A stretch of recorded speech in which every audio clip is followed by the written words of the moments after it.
Okay, I'll take this head by roll call. The following members are present. Councillors Alec Allison, John Anderson. Councillor John Bradley. Here. Councillors Arch Buchanan and Margaret Cowie are present. Councillor Peter Craig. Present. Councillor Maureen Devlin is present. Councillor Mary Donnelly. Apologies for Mary. Yep. Councillor Dormant is present. Councillor Fiona Dryborough.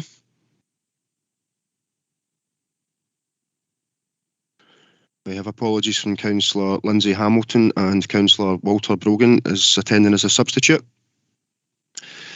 Councillor Ian Harrow, Councillor Mark Horsham are also present. Councillor Anne LeBlond. Here, just. Yeah. Councillor Martin Lennon. Here. Councillors Richard Lockhart, Joe Lowe and Ian McAllen are present. Councillor David McLaughlin. Here. Councillors Lynn Nayland and Carol Nugent are present. Councillor John Ross.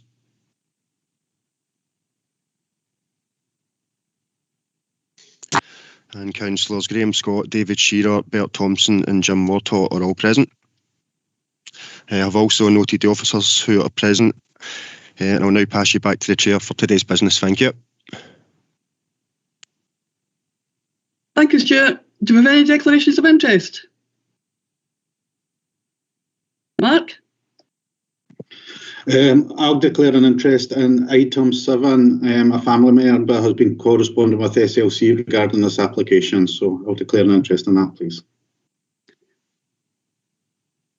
Thank you, Mark. And I have to declare an interest in agenda item 4, as I'm friends with many of the objectors, and also have to declare an interest in agenda item 10, as I'm a member of Friends of Stonehouse Park, and I would like to declare a non-financial interest. So, any other declaration of interest? No. Can we agree the minutes of the previous meeting in pages 5 to 6? Agreed. Yeah, thank you. Item 3 is application P201410, and that's in pages 7 to 26. And Bernard will take us through the item. Thank you, Bernard. Thank you, Chair. Planning permission is sought for the erection of 2 bungalows and an acoustic fence on land west of 53 Mill Road, Thankerton. The site is located to the rear of a public house and shop unit fronting Mill Road, and is bounded to the south by private garden space, to the east by the public house car park, further to the east and north by agricultural land, which is the subject of a separate application for a residential development, and by the West Coast Railway to the main line to the west of the site. It's a brownfield site which historically was used as a railway yard and lies partly within the settlement boundary of Thankerton. Vehicular access is taken through the adjoining car park area for the public house, an area of land in separate ownership that the applicant has a right of access over. Permission is sought for 2 single-storey detached dwellings with simple proportions which would each contain 3 bedrooms. 2 parking spaces have been allocated to each plot, along with additional turning and driveway areas. The proposal involves the reinstatement of an earthbound along the railway boundary to the front, and to the front of the mound an acoustic fence will be installed. There's a long history to this site going back to approximately 2005, when planning permission was first granted for residential development on it. There's been a few subsequent applications with various changes to it, and the most recent application remains live on the site and has permission for 2 properties. In terms of consultation process, there were no objections received to the application, and any matters raised can be dealt with condition.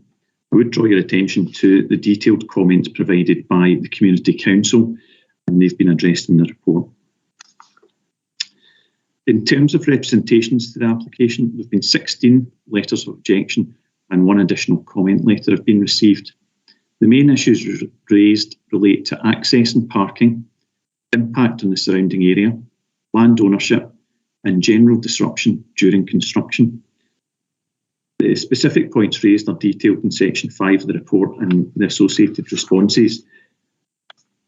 I'll just move on to assessment. Having looked at it, the proposal ultimately will redevelop a brownfield site and will not encroach onto greenfield land. The site is also not at risk of flooding and subject to the installation of suitable drainage to contain surface water flow into the site from neighbouring land. No issues will arise. The size, scale and design of the dwellings are in keeping with the established character of the area, will not adversely affect residential amenity and comply with the guidance in the residential and rural design guides. The proposal will not have a significant impact upon landscape features, protected habitats or species. Service provision will require linkages over third-party land, and if agreement with affected landowners to lay service ducts over the land can be reached, that will enable service and infrastructure provision. An acoustic fence and sound banking will be erected along the boundary with the railway to reduce noise levels from the trains affecting residents. Also, conditions have been attached requiring noise and vibration assessments, along with any necessary mitigation measures recommended by these assessments. Overall, it is considered that the proposal would relate satisfactorily to the adjacent development, and the character and amenity of the residential area would not be impaired by reason of traffic generation, parking, visual intrusion, or physical impact. It's therefore recommended that detailed planning permission is granted. Back to you, Chair. Thank you, Bernard. Any questions or comments for Bernard? I'll move the report. Chair, Councillor Councillor.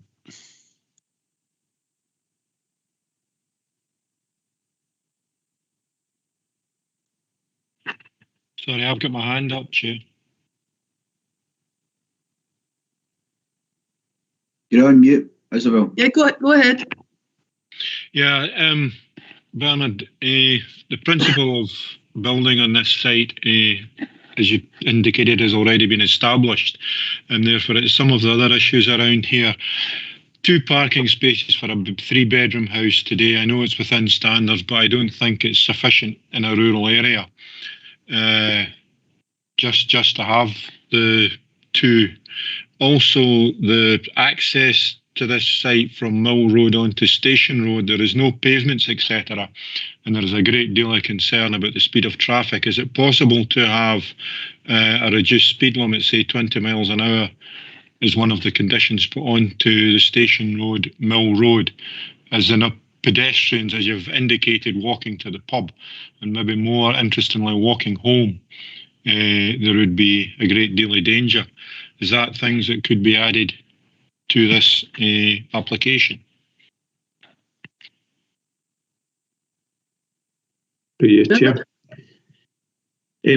I'll ask Fraser to come in for the second point, Councillor Allison. In terms of the first point, I mentioned that there are 2 dedicated spaces for each of the properties. That's to meet the parking requirements, but there are driveway areas and turning areas which would accommodate more vehicles than just the 2 on each plot. So it was just identified 2 specific spaces on each property, but you would be able to comfortably park more vehicles within the curtilage of each property. I'll ask Fraser just to come in about the second point to your question. Yeah, we've obviously been out and had a look at this one. I think vehicle speeds were observed to be quite low, but we don't have any kind of formal speed surveys that have been carried out there, Councillor. To promote a lower speed limit there would require a traffic regulation order, and that would have to go through a statutory process through the Road Traffic Regulation Act. That's something I could take back and have a look at separately. But in terms of this application, there are footways on the opposite side of the road, and obviously pedestrians for the houses that are on the application would be able to cross over into the access. But I think more widely, there's also an application adjacent to this plot for a number of houses, and there is traffic calming proposed on Mill Road. And therefore there may be an opportunity to reduce the speed limit along a greater section, but I need to take that forward and look at that separately. Okay, thank you. It'd be appreciated if that was done, Fraser. Thank you. Thank you. So I'll move the report. I'll second that. Agree the report? Agreed. Okay, thank you. I'll hand over to Mark to take over an agenda item 4 and I'll leave the meeting.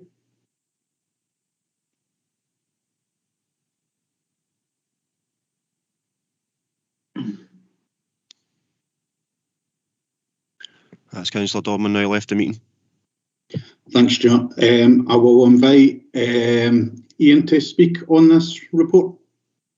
Thank you, Chair. This is an application by the Clyde Scout Group for a site at the Avondyke Training Centre for the erection of a single-storey house and outbuilding. The application site relates to an area of a previously established Avondyke Scouts camping grounds and the associated building that sat there previously. The site covers an area of approximately 0.3 of a hectare and has an existing access off Dykehead Road. The site's relatively flat and the nearest dwelling is 50 metres to the south with another approximately 60 metres away to the east. The applicants, who the Clyde Scout Group, are proposing the erection of a single-storey dwelling with ancillary garage and outbuilding to the east of the existing camping ground. The house will be sited on ground left following the removal of the previous Scout welfare building. And this proposed house will be single-storey with a height of approximately 6 metres and will cover an area of 250 square metres. It will utilise the existing access which was previously used by the campsite. It will have 2 bedrooms and will be serviced with 3 parking spaces. The applicants fully intend to continue using the existing campsite and a further application will be submitted for the formation of a new access and for other infrastructure and landscaping for the site. This further access has been identified by the applicants and it will be subject to a formal assessment as part of the following further application. They also propose to connect to the existing water supply and propose private drainage arrangements. There's a number of policies listed in the background paragraph 3.1.1 and these relate to matters such as climate change, green belt in the rural area and the redevelopment of previously developed land containing buildings. The 2 main consultation responses I would draw your attention to are that of Roads, who have got no objections given that the proposal will utilise an existing access.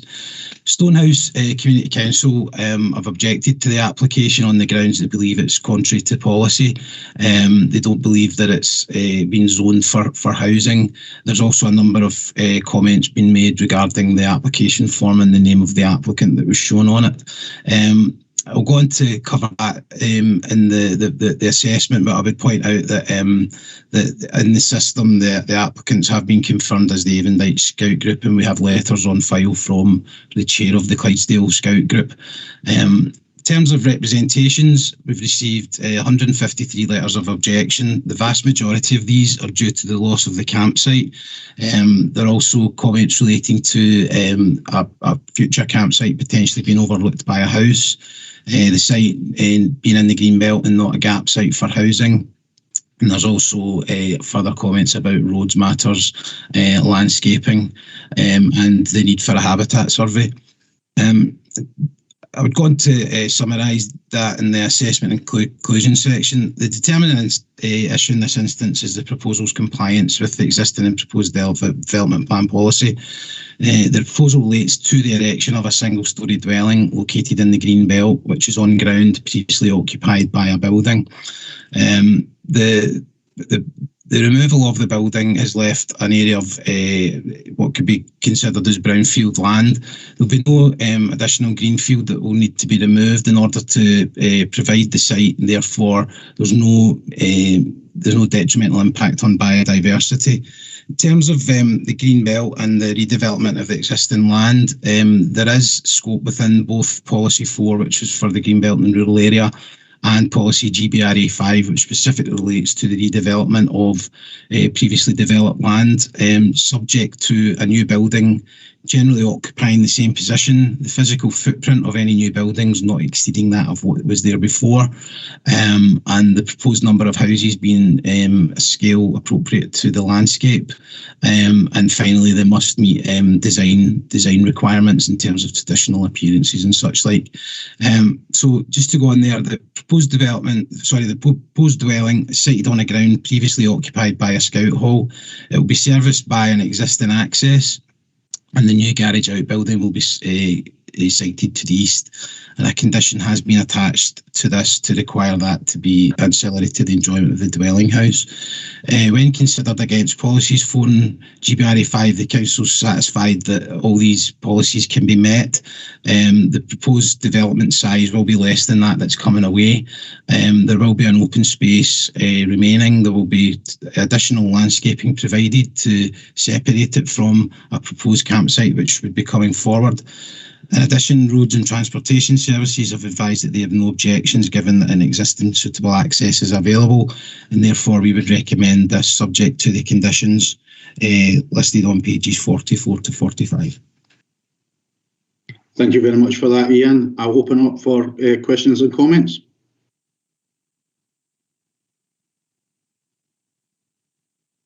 No comments or questions? I will move the report. I'll second it, Chair. Thank you very much. Can we invite Ian? Is it Ian? Isabel back in, Stuart? Sorry, Councillor Nayland's raised their hand. Oh, Councillor Nayland, would you like to come in?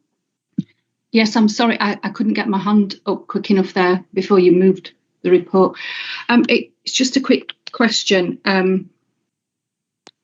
Really, I'm surprised that nobody's on the committee's objected to this, but apart from that, in the fullness of time, I accept that the building, the proposed dwelling house, is going to be on the footprint of the former Scout Hall or Scout Welfare Hall. In the fullness of time, how would any application to extend this dwelling house be viewed? You want to come in, Ian? Yeah, certainly. Thanks for your question, Councillor Nayland. We've actually removed permitted development rights as one of the conditions. So in a normal property, it would come with permitted development rights to extend it to the extent where you could put in a rear extension or a side extension or an outbuilding. So that's been withheld, so that any proposal for any extension would be subject to further application, and we would need to assess it on the merits of that proposal as and when it came forward. Right, but how likely, I accept that you've removed permitted development rights, but how likely would an application be viewed for an extension? I wouldn't want to prejudge any application that's obviously not been received yet, Councillor Nayland. We would look closely at it, and we would look at it within the contents of the site, and depending on what came forward. What I would say is that the proposed floor space that is going in is less than the building that was removed. But as I say, we would need to see an application come forward, and we would duly assess that when that came in. Thank you. With your indulgence, Chair, can I just ask one more quick question? Yeah, there you go. Thank you. In relation to the Scout campsite, why is this house being built? Is it connected to overseeing the running of the campsite, or is it just a dwelling house that somebody fancies putting on? It's actually an application that's been made by the Scouts themselves, Councillor Nayland. So what they've confirmed in writing to us is that they are looking to redevelop the campsite with any funds that they accrue from the sale of this plot. So no, it wouldn't form the welfare house itself. That would have to come ahead in a further application. So they've confirmed is that they would provide funds to redevelop a future campsite, and it would allow a new access to be put in, new infrastructure to be put in. So yeah, it's the Scout group that are the applicants themselves. Right, but the occupants are unlikely to be connected to the running of the campsite at all. They'll just be residents of a domestic dwelling house. Correct. That's thank you. Thank you. Thank you for that. Councillor Shearer, you've got your hand up. Yeah, thank you, Chair.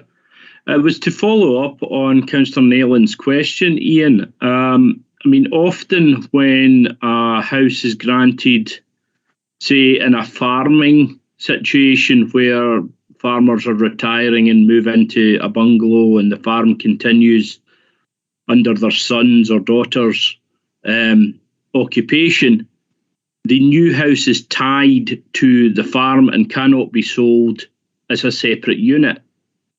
Was there any consideration of doing something similar in this situation where it was tied to the campsite and could not be separated? Or is this purely after, if permission is granted, this would purely be a freestanding property and can be sold at any time? Thank you, Chair. Thank you, Councillor Shearer. Yes, it would be a freestanding house that could be sold. I mean, ultimately, what I would stress is that the proposal complies with the policy, which is in relation to the redevelopment of previously developed land. Normally, a situation where we would put a control or a tie on it for a rural property for a farmer, say, would be because there is a specific locational need and a business need. And that can be used as a justification, and it may be in an instance where a house wouldn't normally be permitted, but if it has been demonstrated that there's a business case for it, then we would be minded to put that type of condition on it. In this instance, the site has been previously developed, therefore it does comply with the policy, so there would be no need to put such a condition onto it.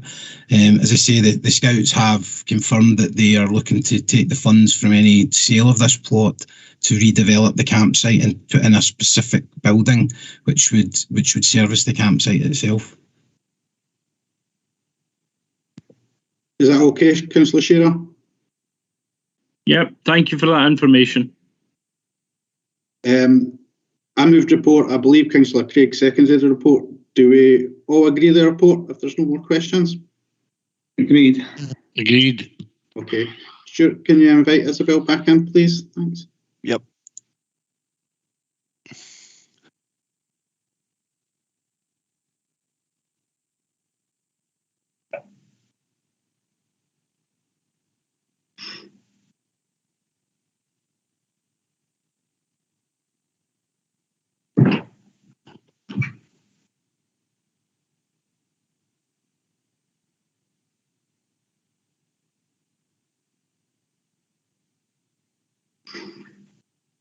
Yeah, moved on to item 5.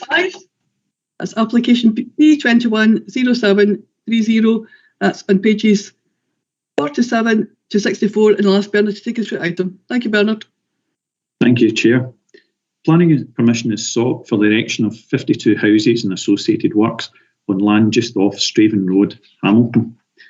The application site relates to an area of land measuring approximately 3.2 hectares located to the southeastern edge of Straven Road, south of Hamilton. The site wraps around the former waterworks facility on Straven Road, which is the subject of a separate application for planning permission for a residential development and associated access arrangements. The current proposals would, in effect, be an extension of the proposed development on the waterworks site, with access being taken from the proposed new roundabout on Straven Road via the adjacent housing development. In terms of design, the proposed residential properties will be of a modern appearance and comprise detached 2 and 2.5-storey properties, similar to those proposed nearby. The units will vary in size and include a mixture of 4, 5 and 6 bedroom properties. All properties will benefit from appropriate off-street parking provision with a minimum of 3 spaces. The application proposals, due to their size, were the subject of pre-application consultation in the form of an online exhibition in January 2021. A pack report was submitted in support of the application. In terms of the local plan, the application site is designated as being a part of the Hamilton Community Growth Area and also as forming part of the Council's housing land supply. Residential uses are supported within such sites, subject to compliance with normal development management criteria. In terms of consultations, there were no objections received, and any matters raised can be dealt with by condition. There were also no representations made in connection with this application. The proposed development meets the main standards set out in the Council's Residential Design Guide, which provides additional advice and sets out the criteria against which new housing development should be assessed, particularly in relation to road layout, house-to-plot ratios, rear garden depths, open space and car parking provision. In addition, it is noted that the proposed dwelling houses are of a similar scale and style to those being developed elsewhere within the Hamilton Community Growth Area. In terms of the impact on the amenity of the area, it is considered that the proposed development has been designed in such a manner that it will not be detrimental to the amenity or privacy of the area or the property immediately adjoining the site. As part of the proposal, and similar to elsewhere within the community growth area, a planning application under Section 75 of the Planning Act will be required, and this will look for contributions associated with housing, education, communities and roads. In summary, it is considered that the application conforms to both national and local plan policy, and that the proposal raises no significant environmental infrastructure or road safety issues. Furthermore, the proposed works will contribute to the delivery of this part of the Hamilton Community Growth Area, which has been identified for residential purposes for over 10 years and will assist the Council in meeting its housing needs. On the basis of the above assessment, it's recommended that planning permission be granted subject to conditions and also the conclusion of the appropriate Section 75 agreement. Back to you, Chair. Thank you, Bernard. Councillor Nayland. Thank you, Chair. It's not in my ward. I think it's on the cusp of it, but I do welcome the development of the quite eyesore derelict land with regular fly tipping at the roadside there. So to see that actually developed is going to be very welcome. My main concern is that the road it's on is a main artery from Straven and surrounding villages down through Hamilton, which becomes very congested even in these times during rush hour and peak flow. I would be interested to know how Roads Department intend to mitigate the site disgorging approximately 104 cars, in addition to the traffic flow that's already there, because I can foresee more complaints coming to me over congestion in that particular area, coming down the Straven Road and down through Hamilton to get to the motorway. So if Roads could explain to me how they intend to deal with the additional traffic flow, I would be most interested. Thank you. Thank you. Fraser, would you like to come in? Yeah, of course. Thank you, Councillor. There was a transport assessment that was done for the wider Hamilton Community Growth Area, and that identified a number of junctions that are there's currently like a programme to implement measures. I'd maybe need to get more details around the roundabout you're referring to, Councillor, just to look to see what that one is. But certainly the roundabouts that were assessed at the time, if there was measures that needed to be done to improve the capacity, then that was looked at the time. It dates back quite some time. 2010, I think the application was for the Hamilton Community Growth Area. Can I ask a supplementary, Chair, if that's okay? Yes, that's okay. Can I suggest that you get back to us with that information as soon as you can, please? Because it does sound as though your transportation survey is quite out of date now. And as I said, there's going to be in excess of potentially an additional 100 cars discharging at that point into the main artery. So any information that you can supply me with on that to deal with complaints would be most welcome. Thank you. Happy to do that, Councillor. Okay, thank you. Councillor McLachlan. Thanks, Chair. I may have missed it in the report, it might be there already, but it's another question for Fraser along the lines of what Lynn was asking. It's a national speed limit road there. It's a 60 miles an hour speed limit. It's right on the top of the hill. Is there any proposals to reduce the speed limit, given that's going to be a new built-up area, or other traffic measures like introducing a roundabout at the location? Because it's a high-speed road. It's well detached from what's the original Eddowwood sort of area, and it would appear to me that might be quite a difficult road to come out of if you're going to be having the amount of vehicles that Lynn's just mentioned coming out and in at that junction. Is there any ideas of what might be getting put in place there when the development's put in place? Thanks. Yeah, through your Chair. There is a roundabout proposed, Councillor, for this application and for the previous application that was at the Waterworks site. And yes, there is a 30 miles per hour speed limit proposed, or will be going ahead as part of this roundabout, really. So there'll also be countdown markers on the approach to the roundabout to slow traffic down on approach to it. Supplementary, Chair. Yes, go ahead. Given the close proximity from this area to where the original 30 miles an hour speed limit, would you propose that the 30 miles an hour speed limit would continue from the double roundabouts right up to this development before it goes on into 60?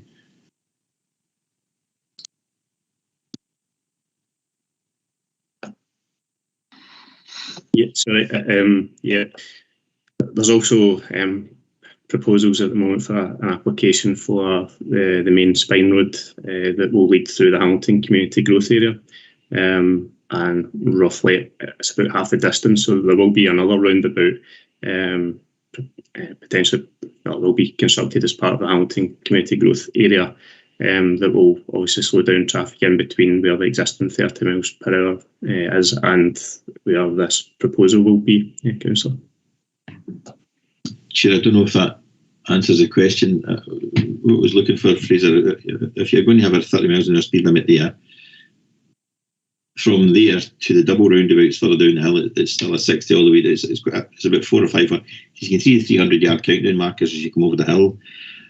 Would you propose extending that whole area to make it 30?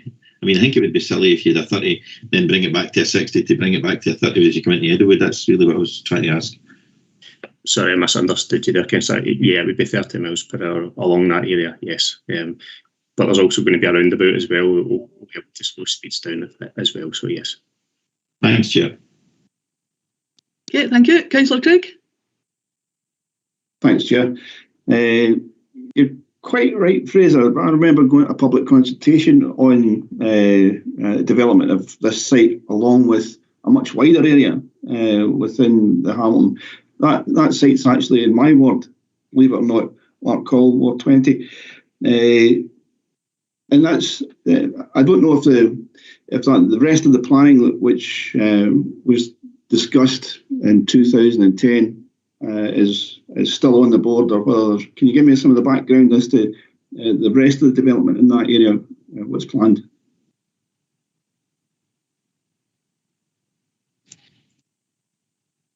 Yeah, certainly I can try and explain verbally. The Hamilton Community Growth Area extends from Straven Road all the way to Meeklarnock Road, and actually includes an area of Heisenhall Road as well. I don't have the exact numbers to hand. I think it's in the region of 2,000 houses in total. And at that time, so there was a transport assessment that was carried out as part of the overall works. The extent of those works are kind of far and wide in terms of some of the improvements. And one of, just as an example, the Ansfield Road junction has been upgraded to facilitate the Hamilton Community Growth Area as one of the early junctions. And I'd say that's been done already.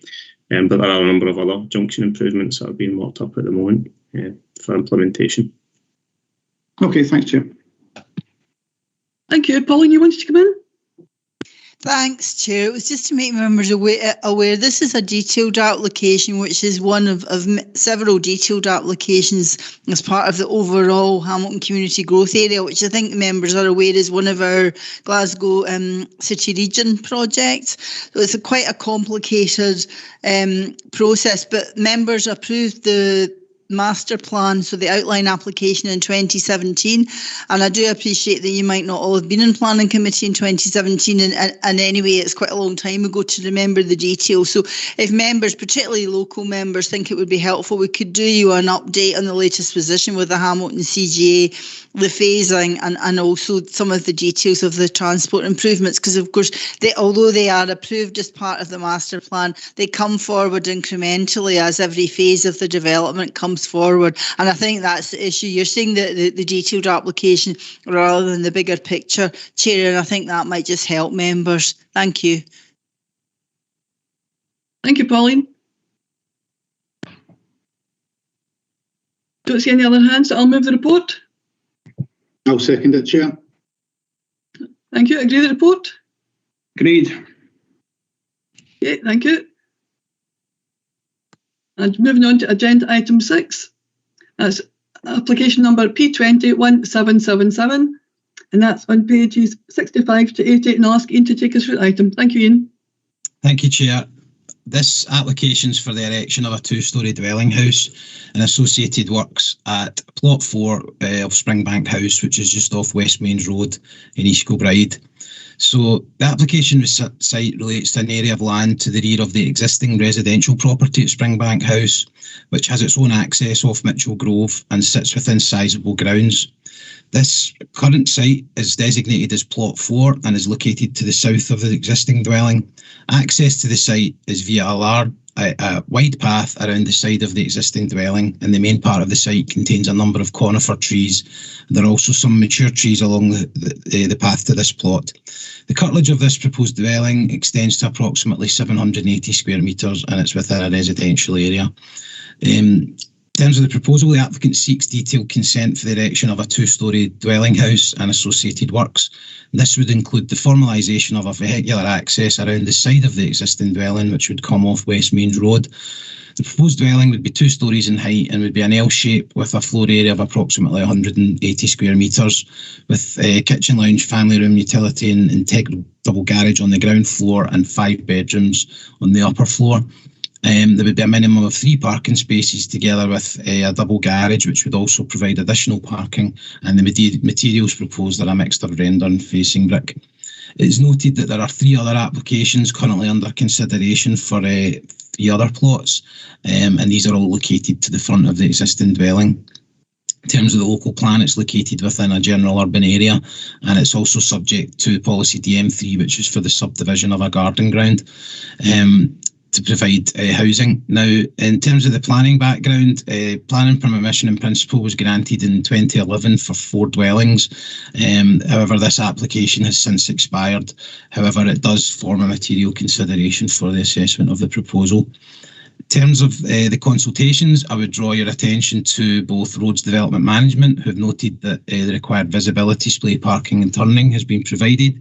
In addition, there's an access will be made available which will allow an 11-metre rigid service delivery vehicle, which will allow the construction of the dwelling, and there are a number of conditions which will be attached to any consent issued in relation to this. Secondly, the other one I would draw your attention to would be our Boricultural Services, who consider the plot suitable for development, given the low value of the trees which will be being removed, and this again will be further conditioned. In terms of the representations, we received 23 letters, 19 of which were objections. These related mainly to matters such as the loss of light, the size of the plot, the type of access, biodiversity, and loss of privacy. These matters will be covered in the assessment and conclusion. So the applicant, as I said, seeks detailed consent for the erection of a 2-storey house to the south of Springbank House. As it's within a general urban area, residential development is principle is supported. Furthermore, the policy in relation to the subdivision of garden ground is relevant, and this relates primarily to matters such as the scale of the house being compatible with the house of which the ground is being donated. In addition, it needs to be able to provide a suitable access and will need to provide a suitable area of amenity ground, and that there's no reduction in matters such as privacy. In terms of the policies, it's in the Council's Residential Development Guide. It falls within a residential zoning, so the principle of residential development is considered acceptable. The property is larger than the surrounding properties. However, it is considered to be of a sufficient distance from the other properties adjacent, and should permission be granted, a condition will be attached requiring suitable materials to be used. All the windows that are proposed to the rear will overlook the rear garden and won't look onto any adjacent properties. In terms of the potential overshadowing, it's acknowledged that there are 18-metre high conifers which will be removed. Now, this will provide a different outlook for the adjacent properties. However, it is considered that a lot of the overshadowing that they would experience will be coming from these trees and will not actually come from the proposed house, and a shadow test has been done that supports this information. It will also provide a suitable rear garden both for itself and for Springbank House. As I said above, the Roads Development Management section, we are consulted and are satisfied with the use of the access, and also that suitable delivery vehicles can access the site.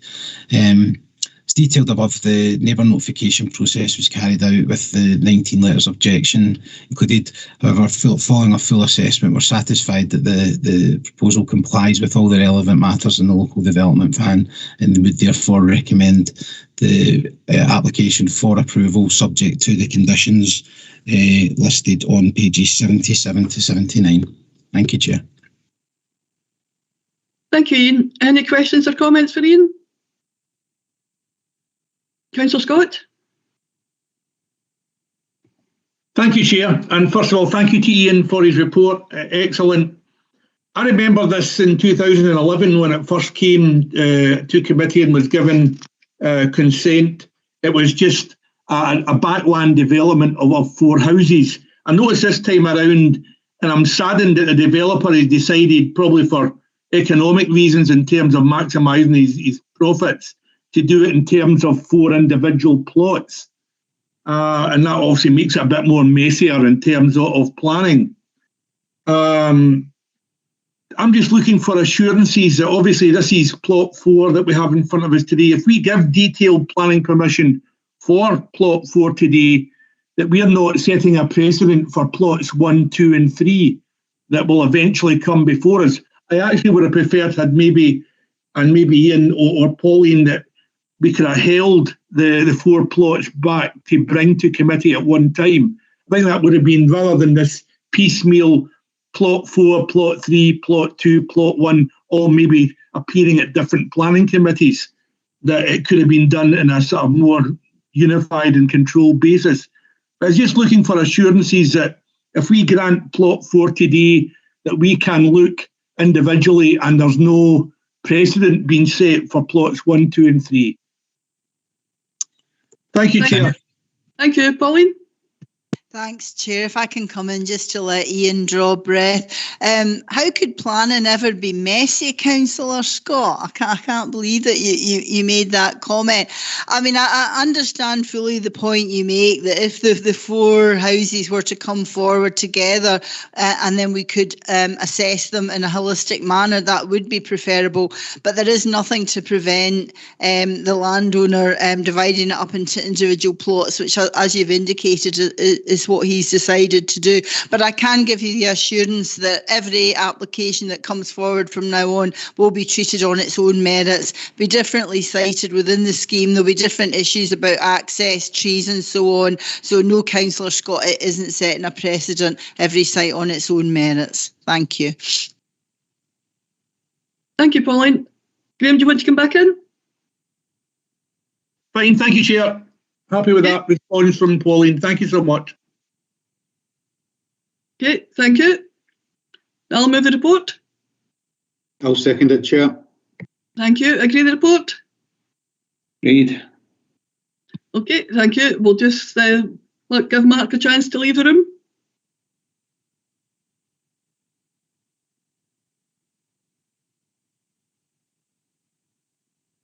That's Councillor Horsham left the meeting, Chair. Thank you, Stuart. Agenda item 7 is application P210849, and that's on pages 81 to 92. And I'll ask Bernard to take us through the item. Thank you, Bernard. Thank you, Chair.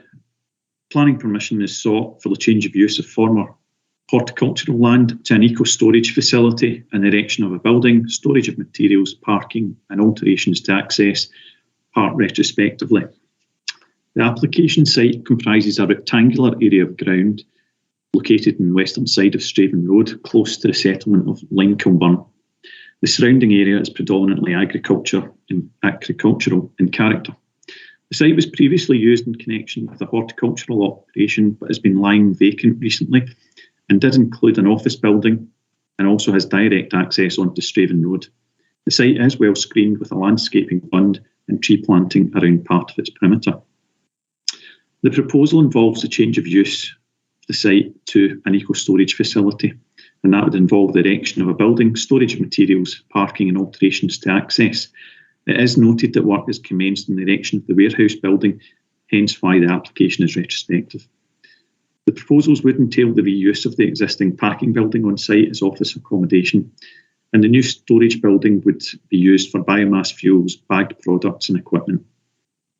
A planning statement has been submitted in support of the application, and it highlights the following. The company is an established business in South Lanarkshire, based in Straven, with approximately 70 staff members. A new specialist division of the business would be based at this location on Straven Road. Our primary aim is retaining their operations within a close geographical area to support local employment. As a result of this proposal, 23 new jobs would be created, accommodated between existing premises in Straven and this site. It also details the site selection process that was undertaken and highlights that the applicants, to support their growth and their commitment to the local area and existing staff, sought a suitable location that was in close proximity to their Straven office. The report highlights that sites both within South Lanarkshire and the wider Glasgow area were considered. It also confirms that there will be no retail activity within the site. The site lies within an area designated as Greenbelt, and I'll come back to that point when I move on to the assessment. I would also highlight that previously this site has been used for a horticultural business, as well as there was some enforcement action taken due to an unauthorised dwelling on the site, following which there was also a refusal for a chalet on the site. In terms of consultations, there was no objections, and any matters raised can be dealt with by condition. There are no representations to the proposal. The application site lies within an area designated as Greenbelt, and such areas function primarily for agriculture, forestry, recreation and other uses appropriate to the countryside. Development which does not require to locate in the countryside will be accepted to be accommodated within settlements. Business proposals within the Greenbelt and rural area state that new businesses seeking to locate within the Greenbelt may be acceptable where it involves the redevelopment of previously developed land. However, this would only be applicable if the business were considered an appropriate use in the Greenbelt. In this instance, it's considered that the proposed use would not normally be an operation which would be considered an appropriate development at this location, given that it is not primarily for agriculture, forestry or recreation or similar uses appropriate to the countryside. As such, it must be considered contrary to the requirements of Policies 4 and GBRA 2. In terms of the development's location within the Greenbelt, it is noted that the applicant's supporting statement highlights that a number of alternative local sites were considered, but they were unable to secure these sites. In addition, sites within Glasgow were also considered, which would have required the relocation of the existing business. However, these were also discounted due to concerns over staff retention, loss of employment opportunities within the South Lanarkshire area, loss of partnership with South Lanarkshire College, and loss of the established business base in Straven and the potential impact on their ability to provide a base in operation which was carbon negative. The design and external appearance to both the existing office building and warehouse are considered to be acceptable at this location. In addition, the application site is well screened on all sites.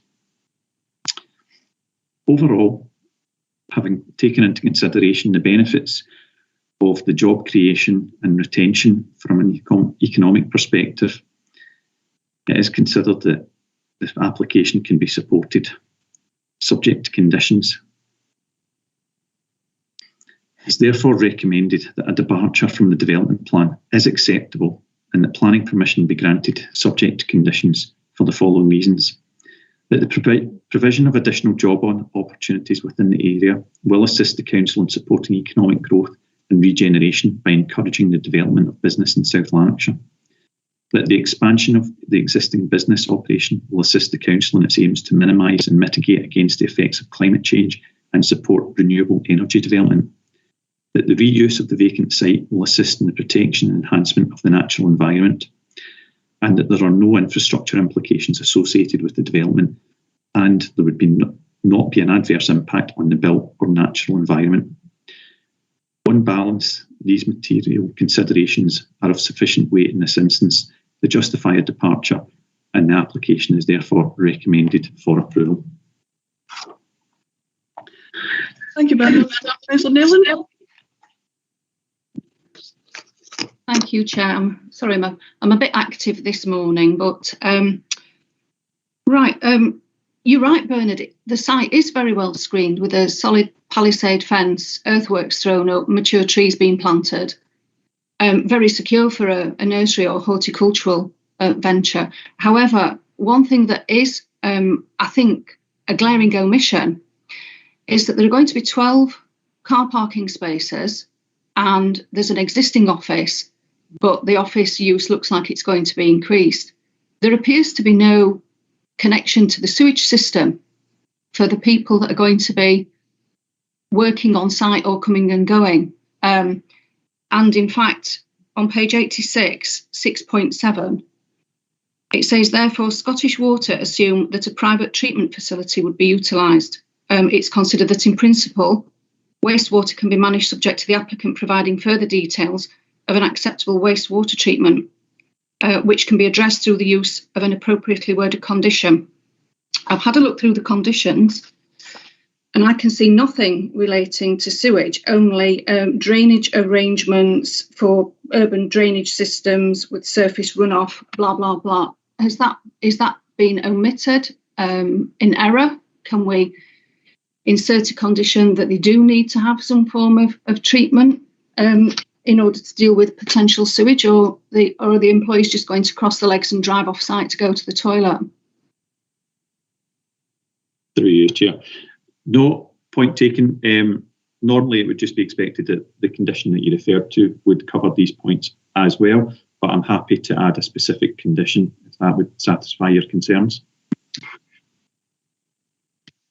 Yes, please, because it mentions 23 additional jobs. So on the assumption that there may be up to 23 people on site, I think that's quite important, really, in terms of health and safety and well-being. So yes, please, if you could. Yes, Okay. that's fine. Thank you. Thank you, Councillor Craig. Yeah, thanks, Chair. I mean, they've gone to quite a lot of trouble to explain the situation of the business and how it has to be there and the jobs, etc., etc. Was there any explanation as to why they didn't apply before they started building and why this is now a retrospective? Pauline? Thank you, Chair.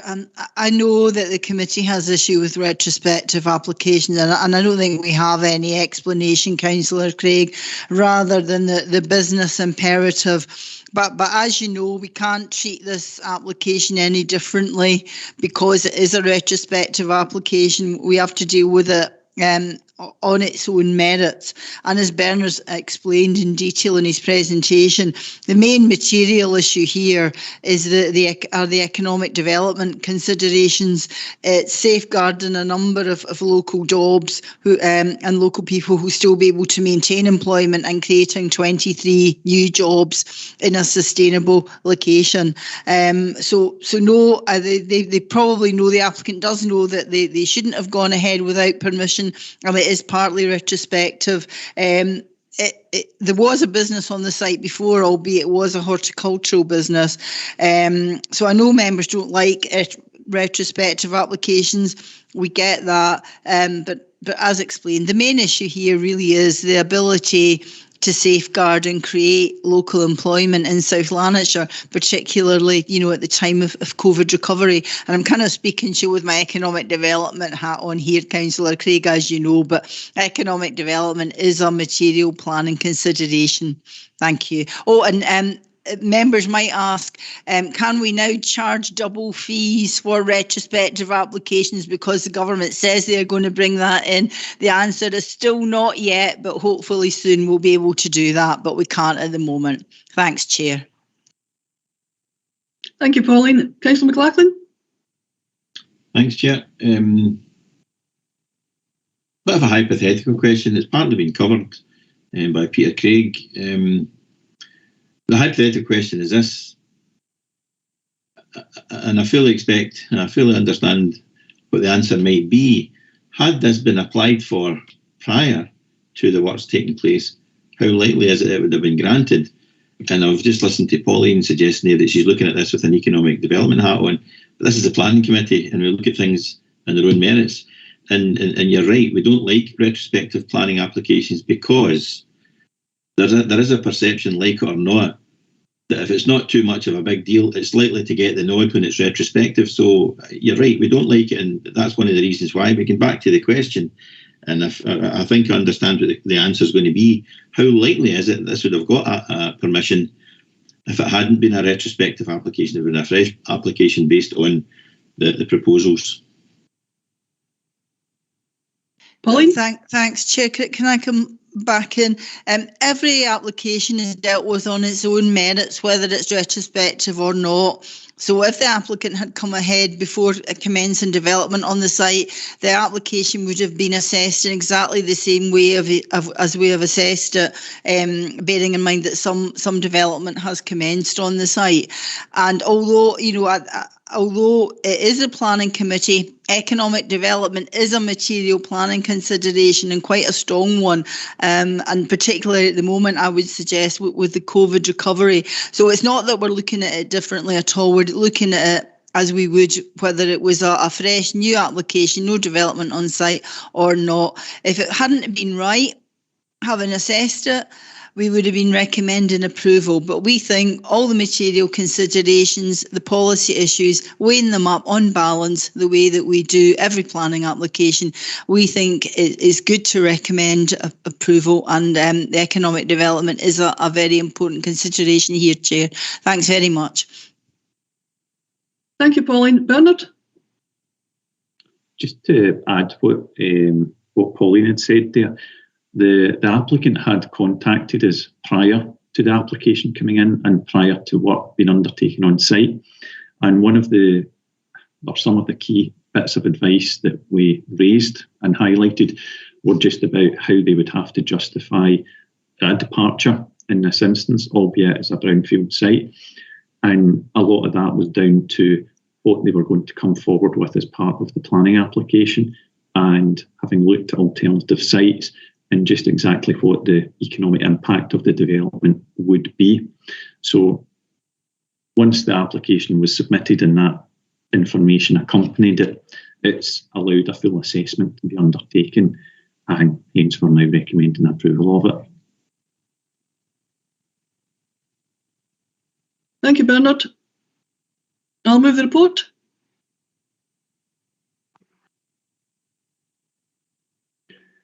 I'll second it, Chair. Thank you. Can we agree the report? Agreed. Yeah, thank you. Just wait for Mark to come back in for the next item.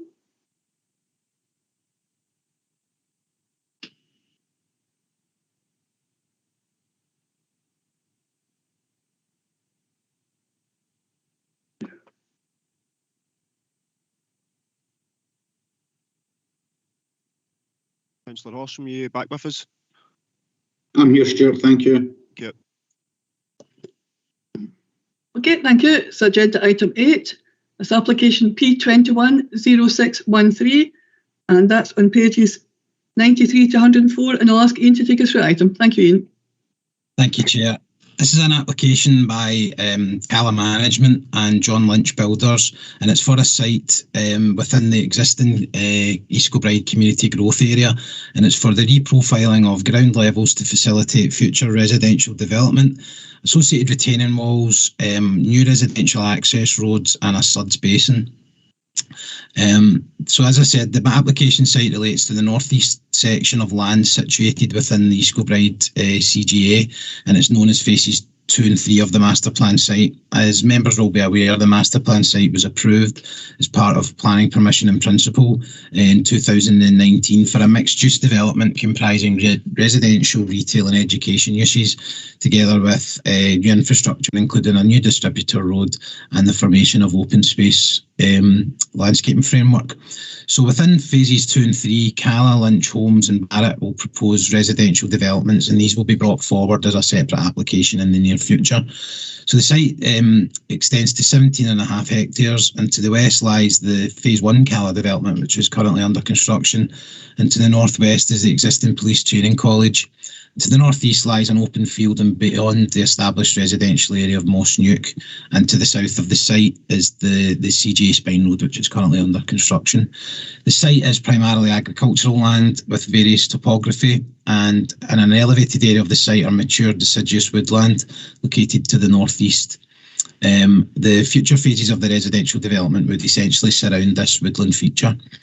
So as covered before, the application is to discharge parts of Condition 1 which were imposed by the Master Plan application, and it is specifically relates to earthworks and provision of suds and retaining walls and such like, and it's required to facilitate the next phases of housing development.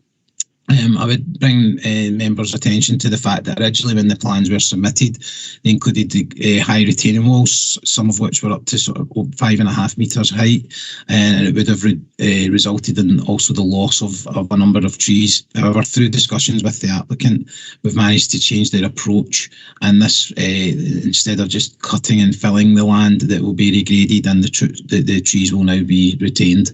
There are a number of conditions which are outlined on paragraph 3.1.2.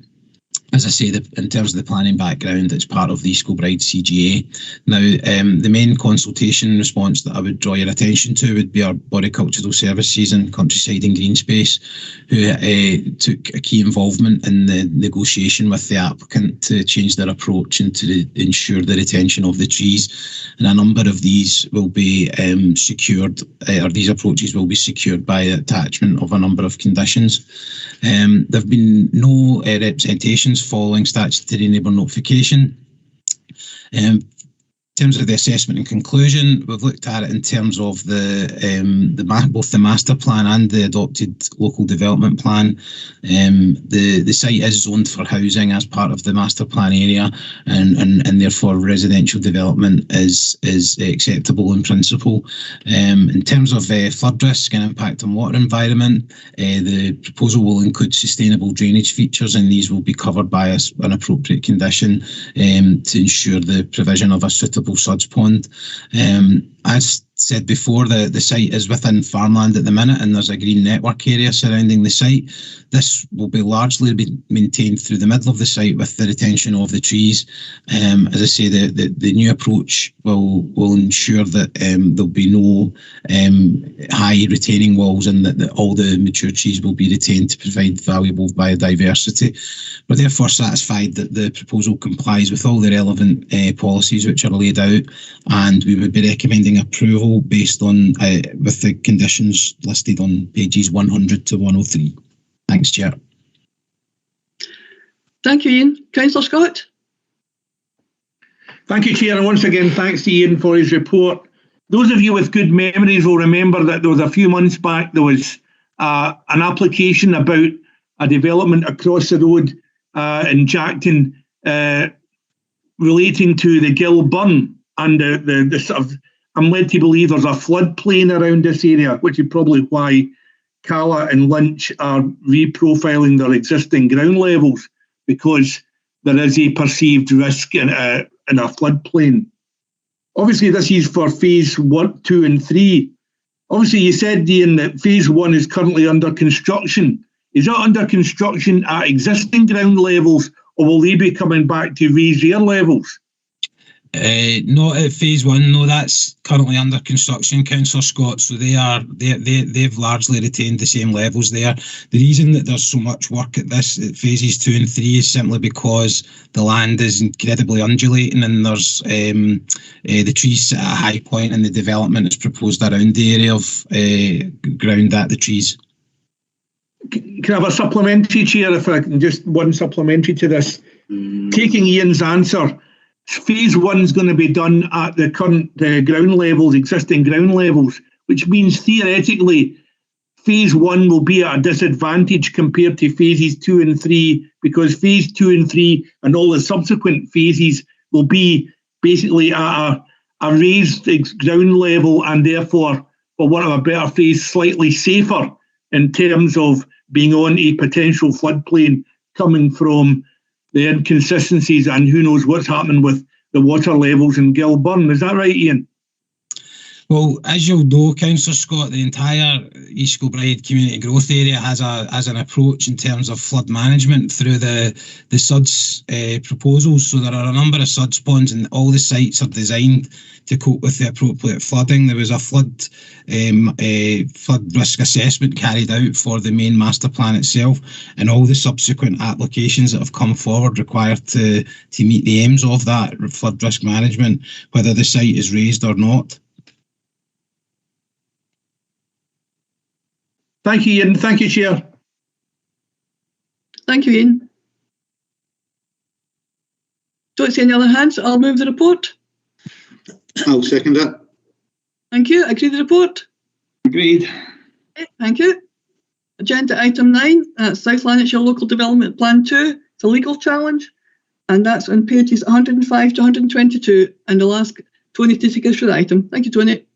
Yeah, thank you, Chair. So the purpose of this report is to update members of a legal challenge to part of the adopted South Lanarkshire Local Development Plan 2, and also to seek approval for a supporting planning guidance and an associated development brief. And it's in relation to a site at Law Place in East Kilbride.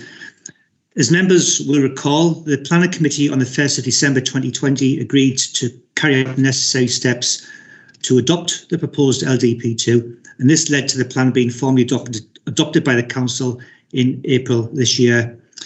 So the relevant regulations include provision for a legal challenge about the validity of the plan to be made to the Court of Session within 6 weeks of adoption. Now, on the 27th of May this year, the Council received notice of an appeal being lodged at the Court of Session by Law Place East Kilbride Limited, who own the site. This related to the designation of the site in the adopted plan as a core industrial and business area, and the appeal was on the grounds that the relevant parts of the Act had not been complied with. Now, to summarise that position, when the proposed LDP2 was published for public consultation in the summer of 2018, it was always intended that the site would be identified as a core industrial and business location, and that was based on the planning history of the site, and in particular the master plan that had been approved as part of the permission granted for a mixed-use development on the wider Rolls-Royce site.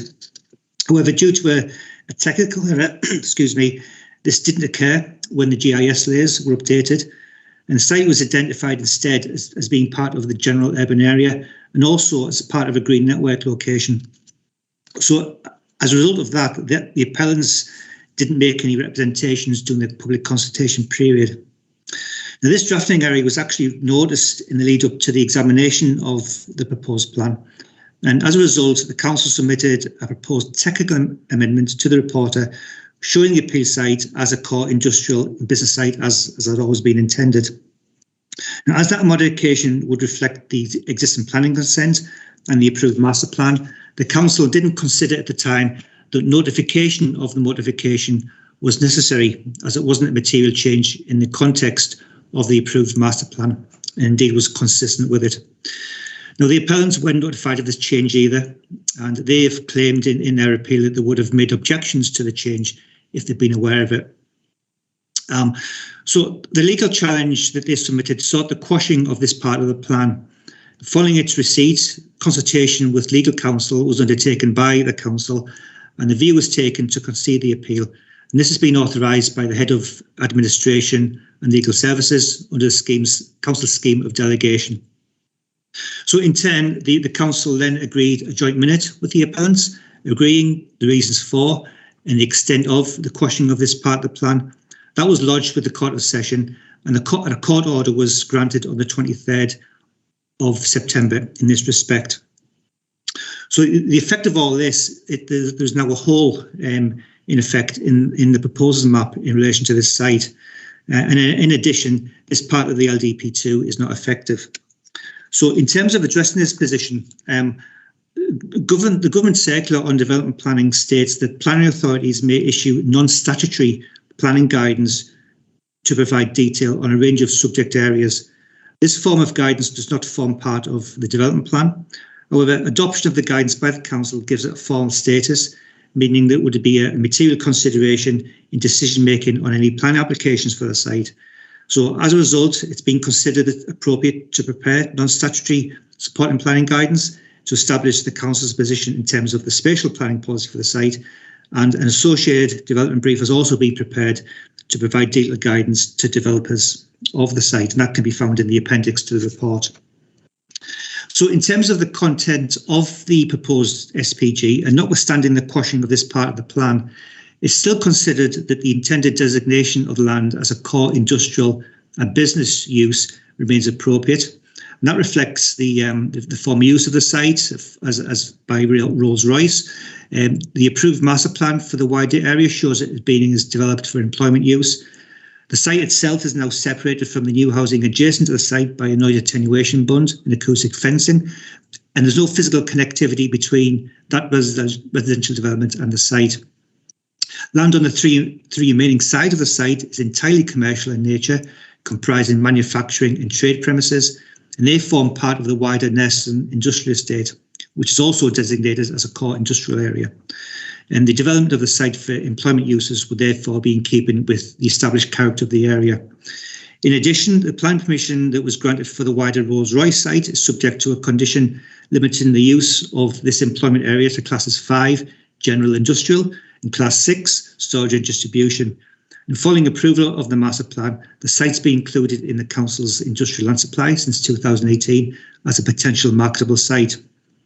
Demand remains high for larger sites in Skilbride to be identified for both speculative and bespoke employment development.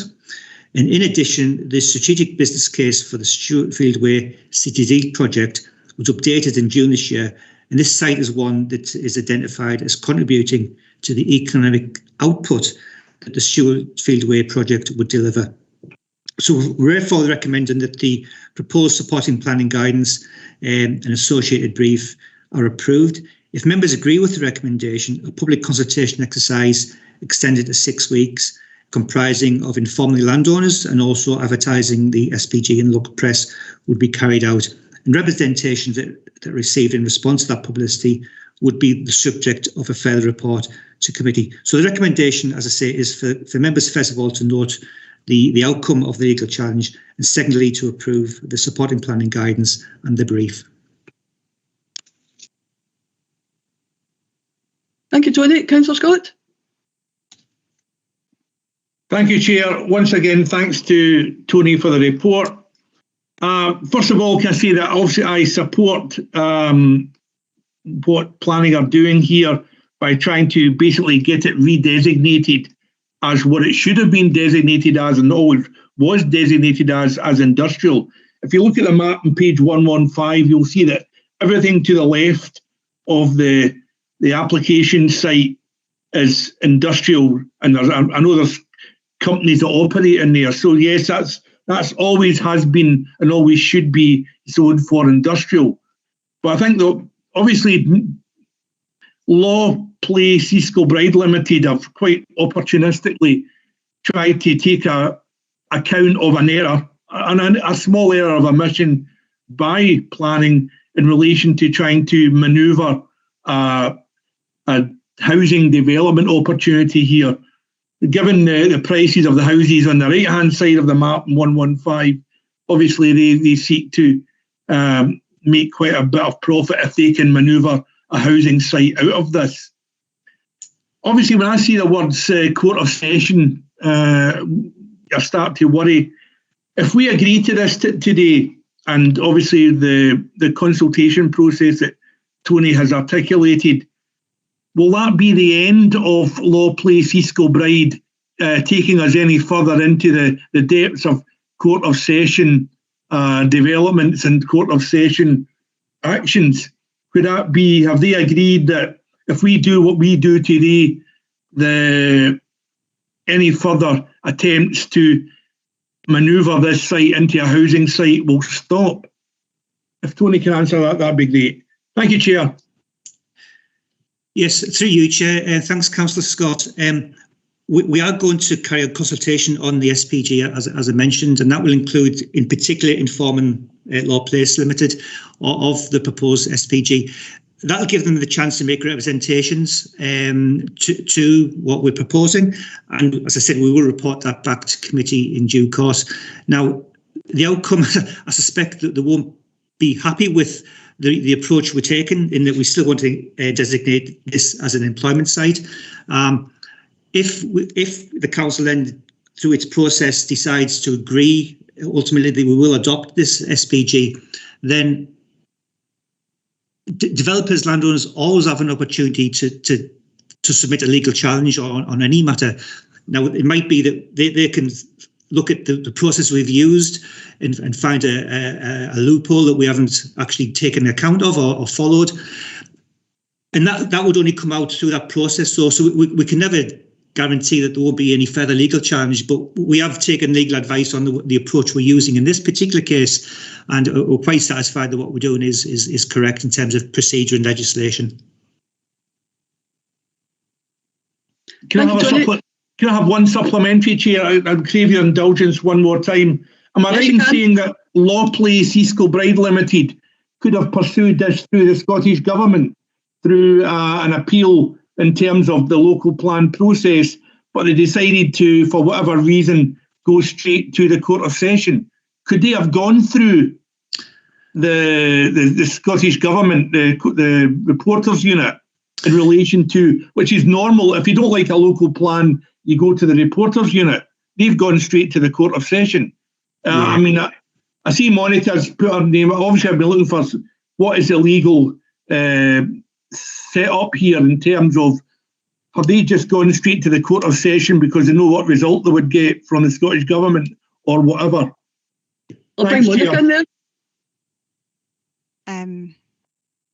Sorry, hi. Yes, through you, Chair. No, Councillor Scott, the route of challenge to the Court of Session is the only route available to them where the local development plan has been approved. So that was the only route available to them at the time. They wouldn't have been able to appeal to the Scottish Government in relation to that. Once the local plan process has gone through and been formally approved, the only route of challenge is then a legal challenge under the Town and Country Planning Scotland Act 1997. Thank you, Monica. Is that okay, Graham? Thank you, Chair. Excellent answer from Monica. Thank you. Thank you. Councillor Harrow? Thanks. From section 5.4, do I understand that correctly, that that Stuartfield Way will be dualled from the Heritage Loch right to the roundabout? I understood that it was only going from the old Play Sport site. I maybe pass over to Fraser to maybe give an update, if that's okay, Fraser. I'll be delighted at that. Well, thank you. I know there's been various options discussed. I'm not sure there's been a final decision taken yet, Councillor. I need to find out, I'm afraid. Okay, thanks. Okay, thank you. I don't see any other hands, so I'll move the report. I'll second it, Chair. Okay, thank you. I agree with the report. Agreed. Thank you. So I'll hand back over to Mark for agenda item 10 and I'll leave the meeting. Thank you.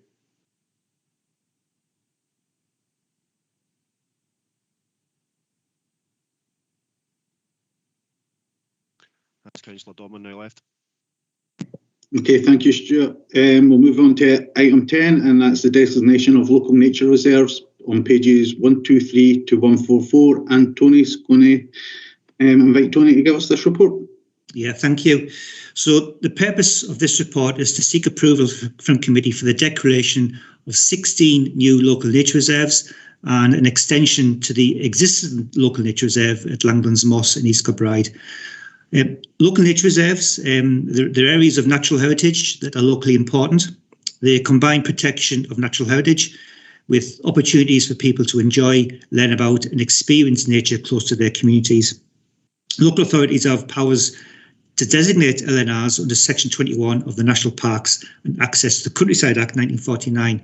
And the designation of LNRs has been identified as an action in the Council's Biodiversity Duty Implementation Plan.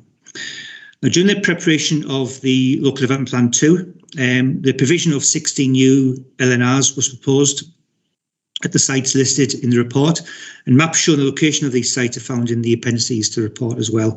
And in addition, an extension to the existing Langlands Moss LNR was also proposed in the proposed plan.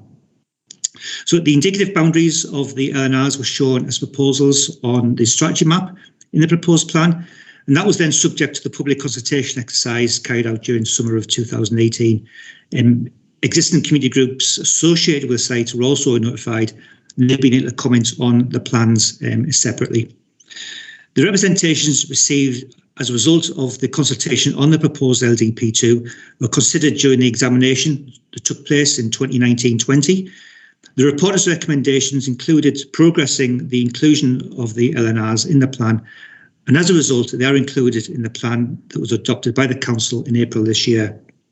So this report is seeking approval for a declaration to be made that the proposed LNRs are formally designated by the Council. A draft management statement has been prepared for each site, which gives information on its importance in nature conservation terms and setting out the aims for the site in the future. And this document also includes information about all the sites and describes the work carried out to date, the extent and type of community involvement and plans for the future. And these management statements are available on the Council's website.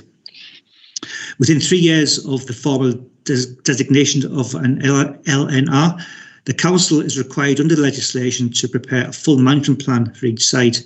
This will expand on objectives and actions outlined in the existing management statements and will provide detailed information on projects, timelines and potential funding sources. These documents commit the Council to consulting, engaging with and involving communities in the designation and management of the proposed LNRs, and also providing opportunities for all people to engage with the nature and use these sites for volunteering, education and health improvement. Designation of these sites as LNRs has been progressing in consultation with NatureScot, formerly Scottish Natural Heritage, which is required under the legislation. All of the sites are located within South Lancashire. They're owned by the Council and have been identified as being of value due to their biodiversity, cultural history, community value, educational use and accessibility. And NatureScot have confirmed that they are supportive of these designations and they welcome the commitment of the Council to work towards fulfilling the potential of each site in partnership with local communities. They therefore endorse the declaration of the sites as local nature reserves. So if committee agrees the recommendation, then a local nature reserve declaration will be published to provide public notification of the existence of these newly declared sites. And once declared, the areas will be managed as nature reserves as outlined in the draft management statements. So the recommendation then is for committee to agree to declare under section 21 of the Act the designation of these 16 new LNRs and also the extension to the existing LNR at Langlands Moss. Thank you very much for that, Tony. I'm going to open it up for comments and questions. There are quite a few hands up, so I'm going to take them in order. And Councillor Devlin, I believe your hand was up first. Right, thanks very much, Mark. I really welcome this report because the whole, I can speak for Bothwell and Uddicks and I hope Bert doesn't mind taking in Blantyre as well.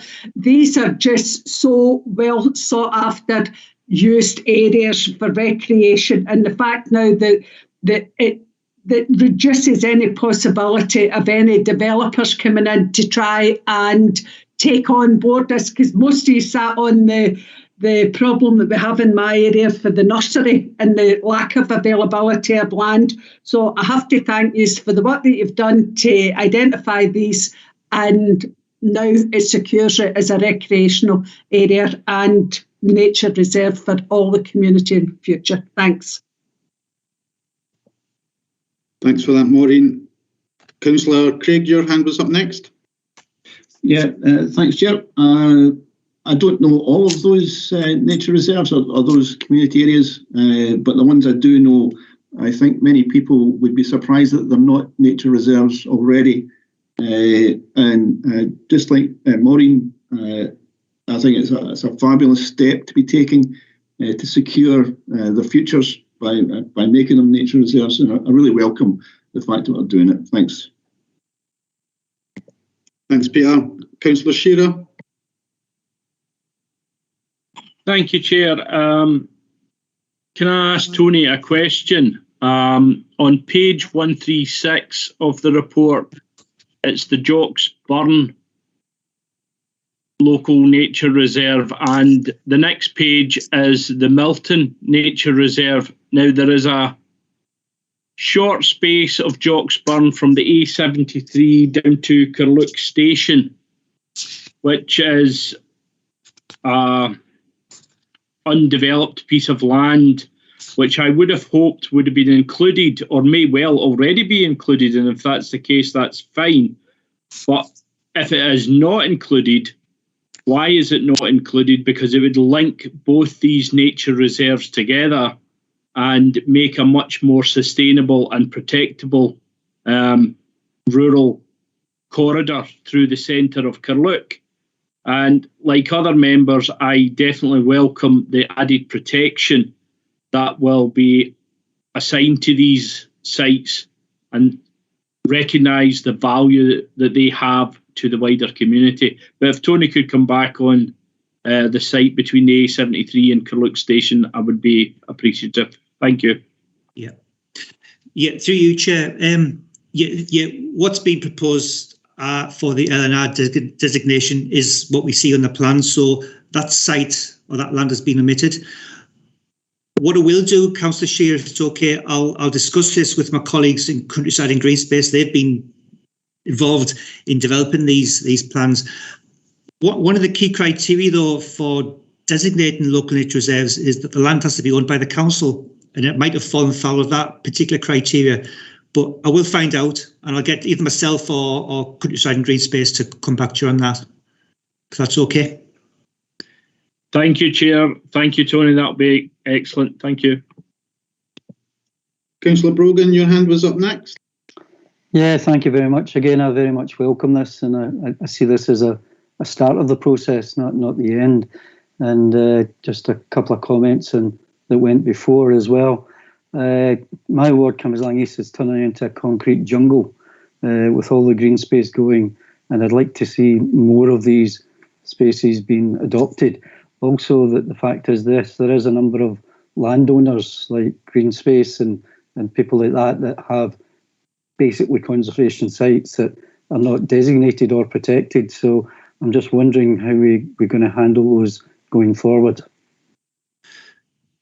Yeah, through you, Chair, I think I can probably answer that, Councillor Brogan. The council also has the ability to declare, to designate local conservation sites. I think that's the correct phrase. And that involves land that isn't owned by the council. Now, I know Countryside and Green Space have got literally a couple of hundred sites that they're looking at to try and bring forward. And there's a programme for doing that and to bring that to committee in the future. So what I will do, Councillor Brogan, I'll get Countryside and Green Space, either through myself or directly, to come back to yourself just to let you know what that programme is and if there's any sites in your particular ward that might be relevant to this, if that's okay. Yeah, that'd be absolutely fantastic. Thank you. Councillor McLachlan. Thanks, Chair. Tony, when you were reading through the report, background in 3.1, you went from 3.1 to 4.1. On 3.2, where it says there are 75 LNRs in Scotland, while I welcome this, like I said, because there's 4 of these are actually within my ward, so that's great news for the local people in my ward.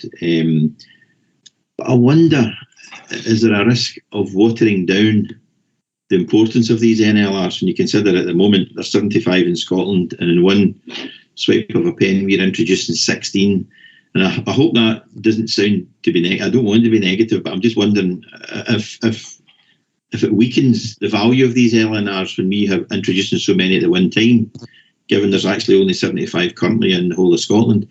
And just another question, if you don't mind, Chair. Is there other benefits? You know, I'm closely involved with the the Bothwell Road Park group, Bothwell Road Action Group, which is it's just adjacent to Backmuir Woods and Whitehill. I'm not like the chair declared an interest. I'm not a member of anything to do with Backmuir Woods, but it's the Bragg group are very closely associated, very closely in proximity to Backmuir Woods, and they've been able to access funding for various new projects, new pieces of infrastructure in the park, and having this LNR associated with a park or a place, is it likely that is, maybe I'm asking the wrong person, maybe Pauline can answer this, is it likely that this maybe help organisations that are applying for funding to improve or to introduce new things or to develop or make things better within the park?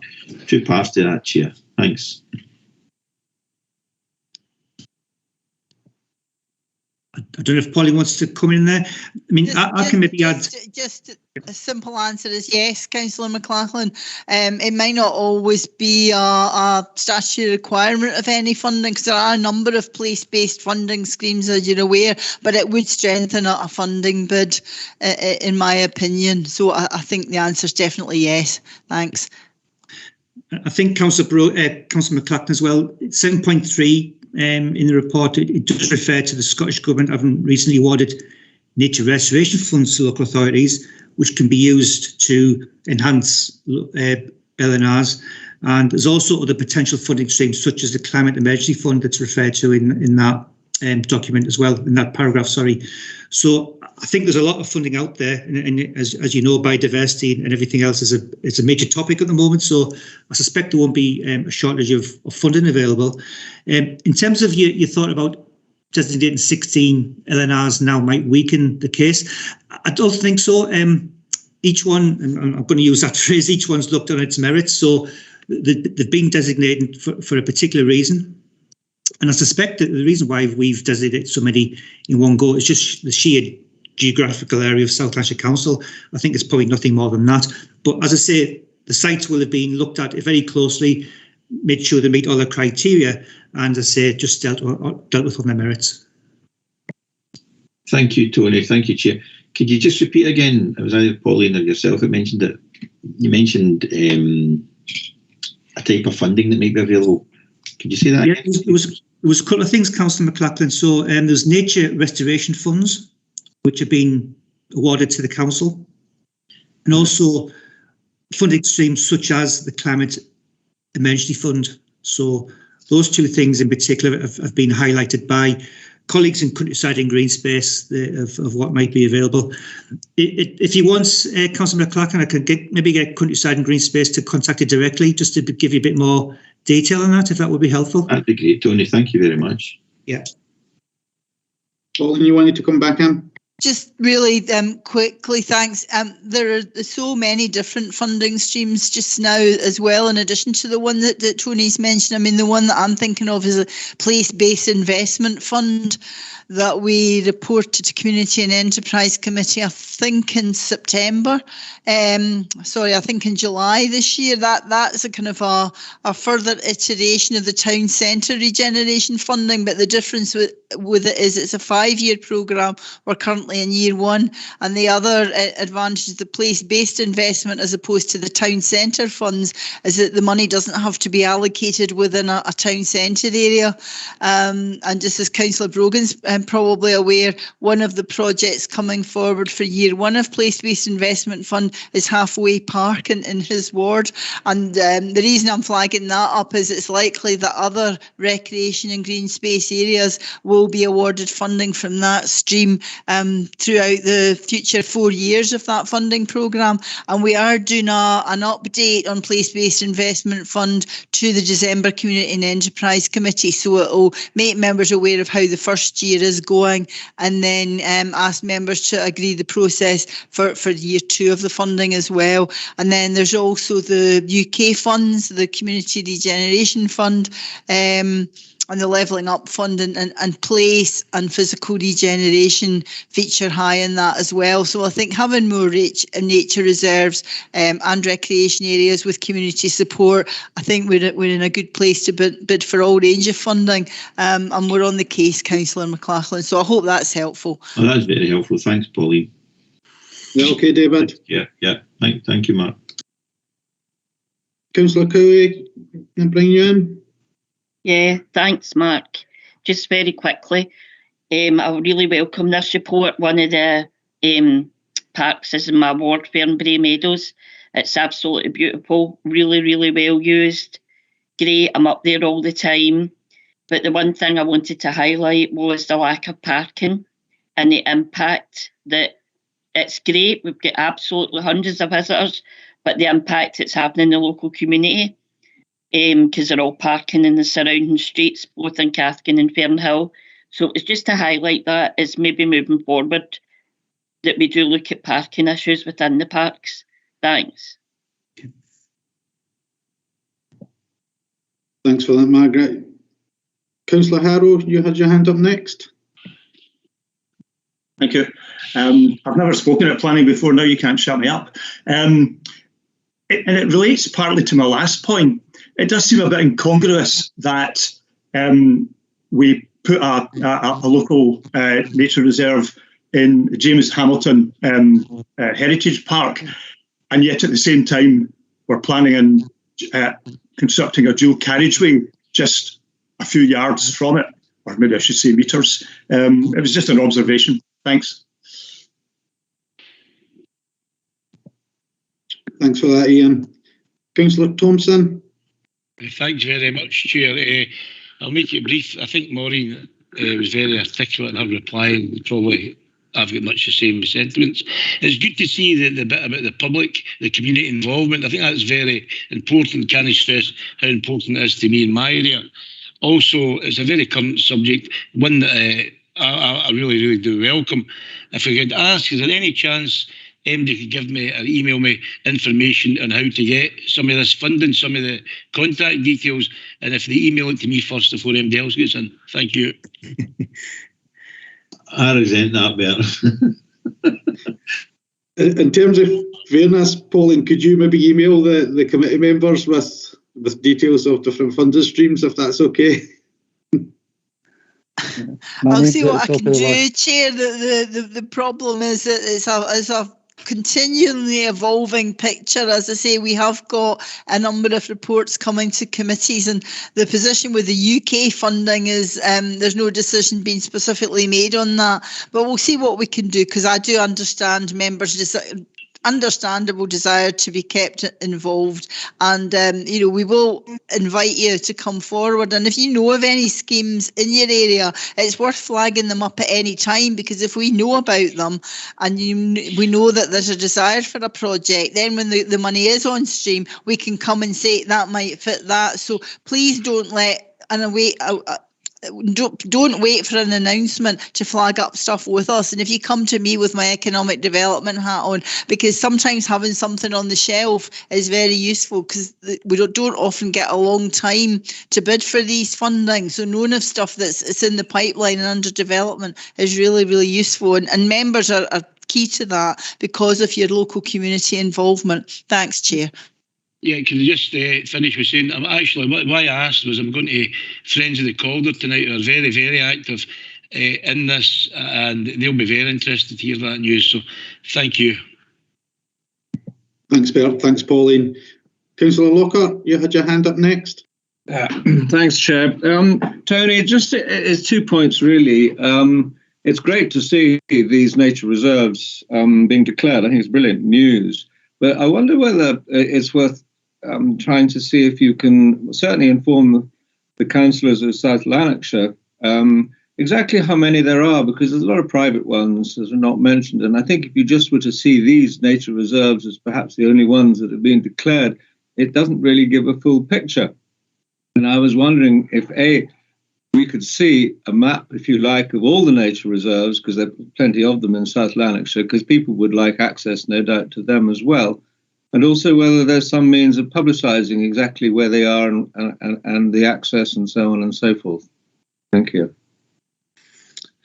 Yeah, to you, Chair. I'll certainly speak to colleagues in Countryside and Green Space to see what information they have available and to circulate that, if that's okay.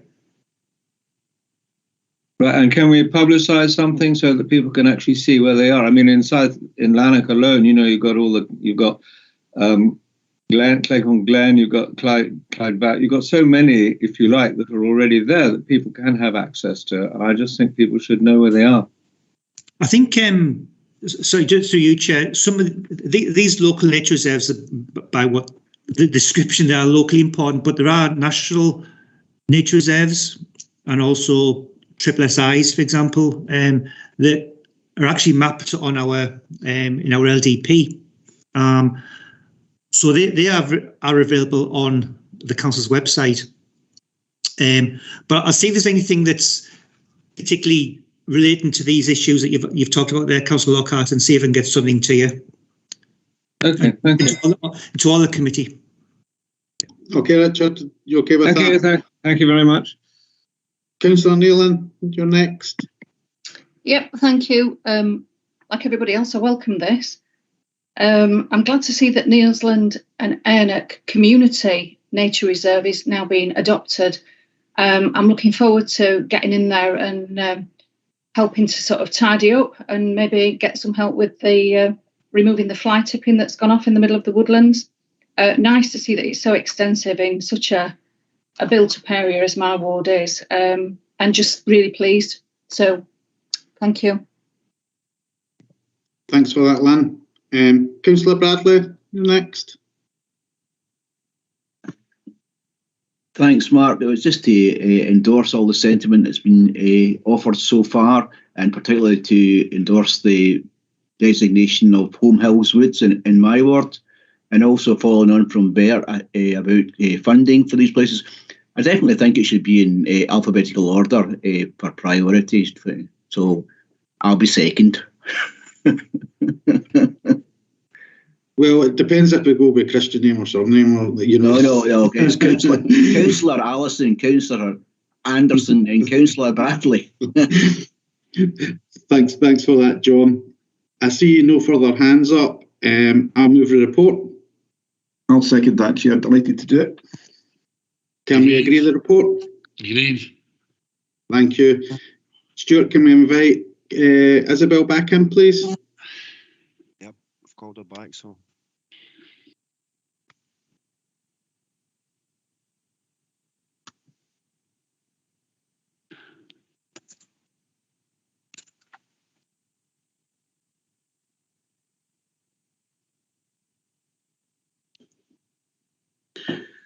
Thank you, Stuart. I don't have any items of urgent business, so I'd like to thank you all very much for your attendance and I've asked Stuart to stop the recording. Thank you all.